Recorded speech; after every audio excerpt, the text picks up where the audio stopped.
Et nous, pour le coup, on est parti de zéro. On a mis 200 € chacun au début. Généralement aussi, quand on se lance en prospection, il y a des peurs. Pas évident de prendre son téléphone et d'appeler quelqu'un à froid. Ça serait une faute de notre part de pas faire en sorte de pas tout donner pour bosser avec lui. On a tellement de valeur à lui apporter qu'on ne peut pas ne pas arrêter de le prospecter. La prospection, il faut qu'elle soit ciblée pour pouvoir toucher le cœur de cible et prendre des rendez-vous plus facilement et derrière vendre plus facilement.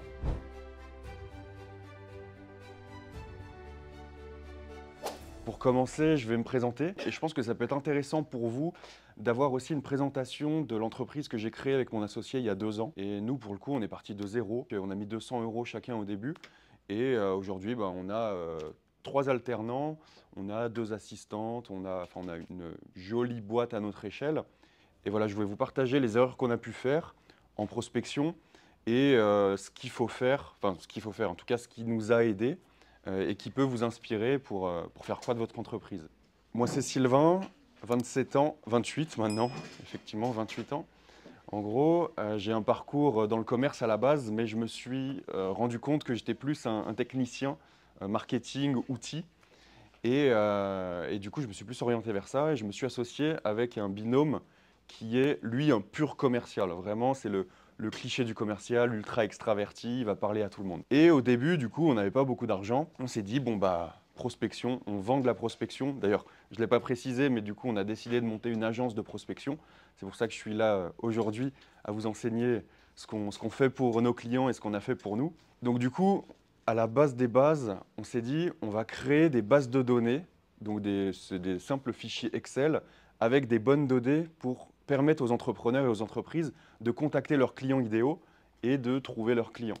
Et ça a vraiment une valeur parce que la prospection, il faut qu'elle soit ciblée pour pouvoir toucher le cœur de cible et prendre des rendez-vous plus facilement et derrière vendre plus facilement. Et au début, on s'est dit, mais comment on va trouver des gens qui ont besoin de bases de données? Parce qu'en soi, tout le monde a besoin de faire de la prospection, tout le monde a besoin d'avoir plus de clients, et tout le monde a besoin de faire des bases de données et d'avoir des bases de données. Sauf qu'on s'est rendu compte que le marché n'était pas forcément mature et ne comprenait pas forcément qu'ils avaient besoin de bases de données. Du coup, on s'est dit, mais déjà, qui dans notre réseau pourrait en avoir besoin? Donc déjà, on a contacté notre réseau et on en a fait bénéficier. Donc au début, on faisait du gratuit ou alors du pas cher. Ça, c'est vraiment la première clé, c'est au début, faire du gratuit ou du pas cher pour pouvoir tester le marché et avoir des retours concrets et même des premiers témoignages vidéo, c'est le mieux des témoignages vidéo d'utilisateurs de votre solution. Nous, typiquement, peut-être que vous le connaissez d'ailleurs, il a été à EDLV, un de nos premiers clients, entre guillemets, c'était Ahmed. Je ne sais pas si vous le connaissez, avec son chapeau. Donc voilà, on lui a fait une base de données et en échange, il nous a fait un témoignage vidéo. Ça nous a fait une première étude de cas qu'on a pu utiliser derrière pour convaincre d'autres clients payants. Ensuite, on s'est dit, comment est-ce qu'on peut faire pour avoir des clients qui ont un besoin urgent de base de données? Et en fait, on s'est dit, mais c'est dans l'intérêt de qui d'avoir des bonnes bases de données? On a réfléchi un peu. En fait, il y a des agences, tout comme nous aujourd'hui, qui font de la prospection, donc qui appellent. Donc leur savoir-faire, c'est vraiment d'appeler, mais ils ne savent pas faire des bases de données. Du coup, là, deuxième clé, ça a été de faire une stratégie de partenariat. On s'est noué en partenariat avec des personnes, donc des freelances en prospection téléphonique et des agences en prospection téléphonique, qui nous ont ramené des clients. Donc ces personnes-là, on les a contactées une fois, on a discuté, tout ça, on leur a montré ce qu'on pouvait faire, et au fur et à mesure de l'année, ils nous envoyaient des clients. Donc ça, c'est vraiment magique, les partenariats, parce que voilà, on les prospecte une fois et on a du business tout au long de l'année sans rien faire, entre guillemets. Après, les partenariats, il faut vraiment que ce soit un partenariat gagnant-gagnant. Donc, soit on donne une commission d'apporteur d'affaires, ou alors, soit on échange de l'expertise, on donne de la visibilité. Donc, ouais, les partenariats, vraiment, c'est ce qui nous a aidés à nous lancer. Et en fait, du coup, on n'avait pas besoin de convaincre des clients parce qu'on avait déjà convaincu les partenaires. Et en fait, les partenaires convainquaient leurs clients d'acheter des bases de données chez nous. Et là, avec ces partenaires, il y avait 2 modèles d'ailleurs. Soit ils nous envoyaient leurs clients, on leur faisait les bases de données et derrière, ils faisaient la prospection téléphonique. Ou soit ils nous achetaient la base de données en marque blanche et ils la revendaient à leurs clients. Donc ça, la stratégie partenariat pour se lancer, c'est vraiment hyper intéressant. Donc on a fait de la prospection aussi directe. Ça n'a pas forcément bien marché au début. Pourquoi? Parce qu'on a essayé de vendre directement sans avoir vraiment compris les besoins de notre marché. Et ça, du coup, c'est la stratégie de l'interview. Vraiment, nous, ce qu'on recommande d'ailleurs à tous nos clients, et aujourd'hui, du coup, donc à la base, comme je vous l'ai dit, on avait une agence de création de bases de données. Maintenant, on prend aussi des rendez-vous pour nos clients par téléphone. Et en fait, la première étape quand on fait de la prospection pour un nouveau client, c'est appeler leur prospect et faire une interview. On ne cherche pas à vendre les services, on cherche vraiment à recueillir les problèmes des personnes, recueillir les besoins, comprendre comment elles fonctionnent pour derrière adapter le pitch. Ça, c'est vraiment hyper important. Et vous verrez, la magie de cette stratégie des interviews, c'est que on prend de l'information, mais en fait, la personne à la fin de l'interview, elle se dit, mais ouais, il m'a compris, il a compris mes besoins. Si vous démontrez de l'expertise, il voit que vous êtes expert, il se dit, mais du coup, comment vous pouvez m'aider? Et en fait, l'appel d'interview se transforme en appel de prospection ou de vente. Et ça, c'est vraiment puissant, vraiment à ne pas négliger, c'est très peu utilisé. Et généralement aussi, quand on se lance en prospection, bah, il y a des peurs. C'est pas évident hein, de prendre son téléphone et d'appeler quelqu'un à froid. En fait, l'interview, c'est plus simple de prendre déjà un rendez-vous d'interview. Et c'est un step avant d'aller dans le froid où on se dit, bah voilà, est-ce que vous voulez prendre un rendez-vous avec nous? Là, c'est vraiment, j'ai besoin de votre avis d'expert. Est-ce que ça vous dit? Et généralement, les gens sont ouverts à partager leur avis d'expert parce que ça les valorise. Tout le monde aime discuter de soi. Et voilà. Donc, vraiment, stratégie d'interview. Vas-y, je t'en prie. La stratégie d'interview, c'est directement en cold call ou c'est un rendez-vous qui a été pris pour faire l'interview en question? Alors, il y a plusieurs possibilités. Donc déjà, il y a plusieurs possibilités de le prendre, ce rendez-vous d'interview. Nous, on privilégie l'approche téléphonique. Mais après, tu peux envoyer un message LinkedIn, tu peux envoyer un mail. De notre expérience, il y a moins de réponses. Ou un message Insta. S'il est bien rédigé, que vous avez un bon profil, pourquoi pas. Le mieux, c'est quand même d'appeler. En B2C, je sais que du coup, ce ne sera pas possible d'appeler la personne ou envoyer un mail. Du coup, ce sera sur les réseaux. Ça, c'est complètement possible. Donc ensuite, si tu l'appelles directement, s'il a du temps, pourquoi pas faire l'interview directement. Mais généralement, c'est quand même mieux de fixer un rendez-vous, de fixer 30 minutes sous un lien Meet, que tu peux enregistrer d'ailleurs avec son consentement, bien sûr. Et au moins, c'est cadré. Parce que là, du coup, tu ne sais pas combien de temps. Si tu l'appelles, tu dis, voilà, ça vous dit un interview, tu ne sais pas combien de temps il a. Au début, comme vous avez pu le voir, on a commencé vraiment qu'avec de la base de données. Et ça, c'est hyper important de se focus au début sur une seule offre et un seul type de client. Parce que le défocus, ça, on a dû vous le dire plein de fois, hein, mais nous, on l'a compris que cette année. Le défocus, c'est vraiment la pire maladie de l'entrepreneur. Ça fait perdre tellement de temps. Et en plus, au début, en fait, le temps n'est pas illimité. Il faut vraiment choisir une offre et un canal d'acquisition. Ça, c'est une des leçons qu'on a eues. Nous, on a voulu partir dans tous les sens, tester plein d'offres. Et au final, bah, le chiffre d'affaires, il faisait des hauts et des bas. Et en fait, non, parce que c'est vraiment tentant hein, de tester plein de trucs. On se dit, ouais, mais ça, c'est peut-être mieux et tout.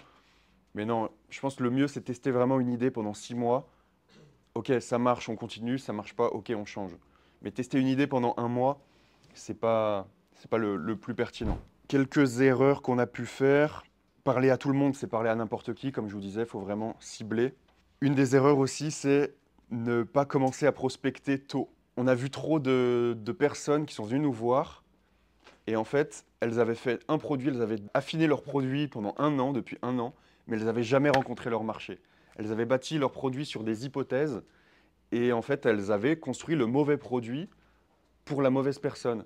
Elles pensaient vendre le produit à cette personne, mais en fait, la personne n'en avait pas besoin ou c'était pas exactement ce qu'elle avait besoin. Donc c'est pour ça, nous, on conseille vraiment de commencer la prospection le plus tôt possible. Et comme je vous le disais, prospection, c'est pas forcément prendre des rendez-vous pour vendre. C'est prendre des rendez-vous pour interviewer, pour recueillir du feedback. Le feedback vous sert pour améliorer le produit, pour comprendre la personne que vous avez en face de vous, et c'est vertueux. Donc voilà, il ne faut vraiment pas avoir peur de parler à ses futurs clients. Parce que c'est eux, en fait, qui vont vous dire ce qu'ils ont envie d'acheter. Et vraiment, ne pas faire de suppositions et vraiment demander sur le terrain, OK, c'est quoi? De quoi avez-vous besoin? Ne faites pas l'économie d'une bonne base de données. Bien cibler ses clients dès le début, ça vous permettra de dépenser moins de temps et d'énergie dans la prospection derrière et d'avoir des rendez-vous beaucoup plus qualitatifs. Ça, c'est vraiment hyper important. Ne pas attendre d'avoir le produit parfait aussi. Ça, clairement, comme je vous le disais, c'est de l'amélioration continue. Franchement, au début, nous, les bases de données qu'on faisait, avec du recul, je me dis, mais comment on a pu vendre ça?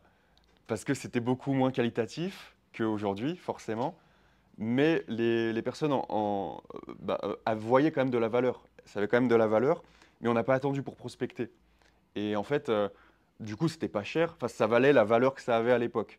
Mais voilà, ne pas attendre de faire le produit parfait. Aussi, pareil, quand on fait de la prospection, même des interviews, c'est pas parce que la personne vous lâche un vu ou ne répond pas que c'est un non. Ça, relancer, persister, et ça, c'est vraiment ultra, ultra important. Là, je vous prends un cas concret. Donc là, c'est mon associé qui gère la prospection pour nous. Et en fait, ça fait 7 mois qu'il est en relation avec une entreprise, donc c'est un vendeur de CRM. Et on s'est dit, lui, on veut vraiment bosser avec lui, parce qu'il correspond vraiment à notre persona.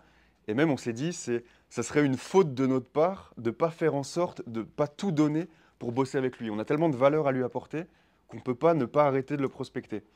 Donc du coup, mon associé, il le relançait, il lui renvoyait de la valeur, des articles de blog, des vidéos de témoignages. Ça peut servir pour prendre des rendez-vous. Et en fait, là, au bout d'un moment, 7 mois après, il a enfin donné son go pour faire un vrai rendez-vous et pour avancer avec nous. Donc voilà, tant qu'il n'y a pas un non concret, et même s'il y a un non concret, il se peut que vous reveniez dans un an et que vous ayez un oui. Donc franchement, ça, ne pas lâcher, vraiment aller au bout. Ça peut faire peur des fois de relancer, on peut se dire, bon, le dérange et tout. Mais tant qu'il faut rester, y a de l'intelligence sociale à avoir derrière. S'il vous dit non ou qu'il répond vraiment pas au bout de la 4e relance, bon, au bout d'un moment, il faut peut-être lâcher l'affaire. Mais quand même ne pas avoir peur d'aller au bout de la démarche. Des bonnes stratégies aussi, donc là c'est plutôt ce qui a marché pour nous, c'est une fois que vous avez un premier client, une première étude de cas, allez démarcher des clients qui ressemblent à cette personne. Typiquement, je vous prends un exemple. Donc là, on accompagne un client qui fait du marketing digital. Il a bossé avec l'aéroport de Nantes. Et ben en fait, là, on va appeler les autres aéroports et on va leur dire, ben voilà, on a bossé avec l'aéroport de Nantes, on a fait ça, ça, ça. Est-ce que ça vous dit? Pareil, il avait bossé avec Manitou, une entreprise qui construit des tracteurs. En fait, on a prospecté tout le monde agricole. Parce que le cas d'usage Manitou, eh ben, ça parle. Et du coup, il se dit, OK, le prospect, il se dit, OK, il a accompagné une entreprise qui me ressemble, il va être en mesure de m'accompagner moi. Donc c'est pour ça que c'est hyper, hyper important de recueillir des témoignages, et encore plus puissant des témoignages vidéo. Comme ça, on peut s'en servir pendant la prospection. Alors, comment on fait un témoignage? Très bonne question. Donc, soit ça peut être un témoignage sur Google My Business. Par exemple, quand on tape le nom d'une entreprise sur Google, on tombe sur la fiche Google My Business et il y a les petites étoiles. Donc ça, c'est possible de lui demander de mettre un témoignage Google My Business, du coup écrit. Nous, on préfère les témoignages vidéo. Et pour faire un témoignage vidéo, qu'est-ce qu'on fait? Il faut déjà, il faut lui demander son accord. Ensuite, on lui envoie un lien Google Meet qu'on enregistre et en fait, on lui pose des questions. Et d'ailleurs, je pourrais vous envoyer une trame de questions à lui envoyer. Et c'est des questions qui ne sont pas choisies au hasard. C'est des questions, donc on en parlera juste après, c'est des questions qui parlent des problèmes que la personne avait avant de travailler avec nous, de la situation actuelle que la personne a, les résultats obtenus qu'elle a eus en travaillant avec nous, et pourquoi elle nous recommanderait, c'est quoi les chiffres concrets, etc. Il y a d'autres questions, en tout on en a 7. Et ce pas des questions tirées au hasard, c'est des questions qui ont pour but que quand un futur prospect regarde la vidéo, ils se disent « Ah ouais, je suis exactement dans la même situation, j'ai les mêmes problèmes, je veux aller au même endroit. Ok, ils ont aidé cette entreprise de cette manière, ils vont pouvoir m'aider de la même manière. » Voilà. Est-ce que ça répond à ta question? Ouais. Et après, quand tu fais le Google Meet, tu retravailles la vidéo, tu coupes des passages pour que ça soit une vidéo courte. Ouais, alors généralement, ces Google Meet, ils durent 10 minutes, généralement. Des fois, ça peut être 15, des fois, ça peut être 7. Nous, ce qu'on fait, c'est qu'on prend les moments forts, on fait des petits cuts et on les met au début, tu sais, en mode hook, pour que le mec, tu sais, ça fait un peu un teaser. C'est souvent comme ça sur les vidéos YouTube, tu as les moments hyper forts au début et après, la vidéo commence. Nous, c'est ce qu'on fait. Mais après, pas besoin de faire un montage de fou, hein, franchement. Sur Canva, ça se fait très rapidement.